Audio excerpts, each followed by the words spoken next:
Hola, bienvenidos a Esquina Literaria. Soy Yolanda Miranda y estamos leyendo este libro, Los Rockefeller. Les invito a que se suscriban al canal, me dejen sus comentarios y muchas gracias por acompañarme a lo largo de esta lectura que en efecto está bastante larga. Estamos en la tercera parte que se llama Los Hermanos y vamos a continuar. Por primera vez en su carrera política, Nelson comenzaba a sentir la fuerza latente de ese ala del partido de la que Robert Taft había sido antaño portavoz. Ese ala orientada a la clase media, sospechosa frente al internacionalismo, Wall Street y las regiones del este poco conciliable con grandes ideas y grandes presupuestos. Incluso Wall Street, a pesar de ser su electorado connatural, no estaba dispuesta a tomárselo a broma. Una de las primeras indagaciones que Nelson había encargado a su hermano David y a J. R. Dilworth en la oficina familiar fue sondear el estamento financiero.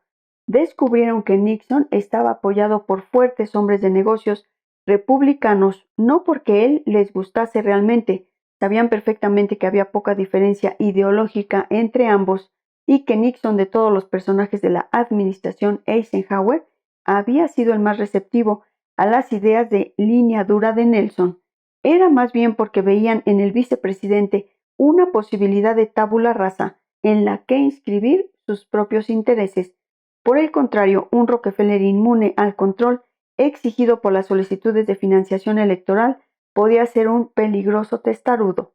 Nelson aún tenía el camino abierto a las primarias para demostrar lo que había estado afirmando a todos los profesionales del partido, que Nixon no obtendría los votos.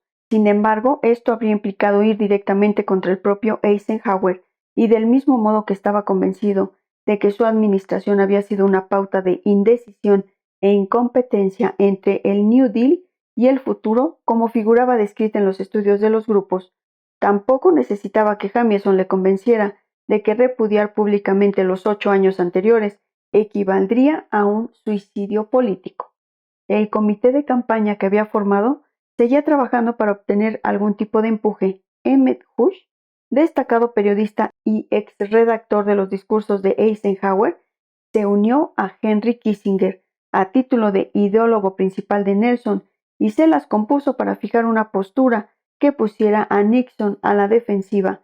Sin embargo, a finales de 1959, tras 6 decepcionantes meses de sondeos, Nelson comprendió que no estaba en posición de vencedor. Un día después de Navidad, leyó un comunicado preparado por Hush anunciando su retirada de una lucha en la que realmente nunca había entrado a fondo. Le llegó una invitación del Comité Nacional Republicano para actuar en la convención de presidente de mesa o informante, pero no la aceptó y señaló que ni siquiera pensaba asistir al evento, añadiendo que en modo alguno le interesaba la nominación para la vicepresidencia. Sin embargo, aún conservaba esperanzas. De vez en cuando revisaba la posición de los jerarcas del partido que impedían su nominación, una prueba reveladora de que seguía considerándose candidato potencial. Se produciría a finales de primavera, cuando se reunió con Nikita Khrushchev durante la visita que hizo el mandatario soviético a Estados Unidos. Era la primera visita que hacía un jefe de Estado ruso desde tiempos de la Revolución y un paso espectacular en el deshielo de la Guerra Fría, posibilitado por Eisenhower y su gran prestigio personal, a pesar de la enorme presión política. En la reunión con Rockefeller, el premier soviético hizo un brindis por la coexistencia pacífica que Nelson no suscribió, arguyendo que solo brindaría por la cooperación y además mostró reticencia a dejarse fotografiar en compañía de Khrushchev. Después explicaría al periodista Chalmers Roberts que lo había hecho porque estaba convencido de que en el séquito soviético había psicólogos que calibraban a los futuros presidentes y no había querido parecerles débil. El 17 de mayo de 1960, al fracasar la reunión en la cumbre, motivada por el derribo del avión espía U-2 en territorio soviético sin que Eisenhower se excusara por el incidente, Nelson vio la posibilidad que había estado esperando. Con su amigo y asesor Oren Root, estudió las posibilidades de organizar un movimiento de apoyo como el que de joven había organizado Root para Wendell Willkie. Hizo que su ayudante L. Hudson Morehouse corriera la voz de que estaba disponible y que después de todo había decidido asistir a la convención. El día de recuerdo de los caídos A solo pocas semanas de la reunión de delegados en Chicago, Nelson se encerró con Bush para reflexionar a fondo. Como resultado, decidió lanzar una guerra relámpago contra el Partido Republicano y Nixon. En la primera andanada ante la prensa declaraba: «Me preocupa enormemente que los que actualmente detentan el control del Partido Republicano no hayan expuesto claramente hacia dónde va el partido y a dónde se propone llevar a la nación», refiriéndose después al grave desfase en misiles entre Estados Unidos y la Unión Soviética. Pidió un aumento de 2 billones en el presupuesto de defensa, 500 millones de aumento en defensa civil y un aumento del 50% de la tasa de crecimiento nacional. El asalto decisivo de Rockefeller al Partido Republicano y a su delfín prosiguió hasta el día de la convención. Nixon, que había justificado su nominación con una serie de triunfos en las primarias, veía cada vez con mayor aprensión los ataques del gobernador.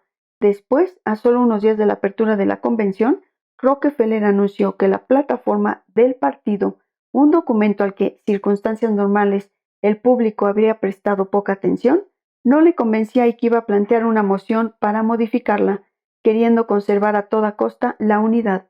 Nixon hizo que el secretario de Justicia, Herbert Brownell, llamase a los ayudantes del gobernador para solicitar una reunión y hablar del asunto.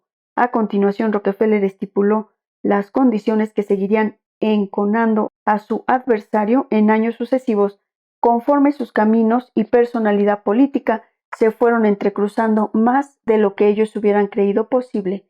El vicepresidente tenía que llamarle personalmente para solicitar la entrevista. Se celebraría en el lugar que él eligiese y sería Rockefeller quien controlase el comunicado de prensa relativo a lo tratado. Espero que les esté gustando la lectura de este libro, Los Rockefeller. Los espero en el próximo video para continuar con esta y otras lecturas. Muchas gracias por escuchar.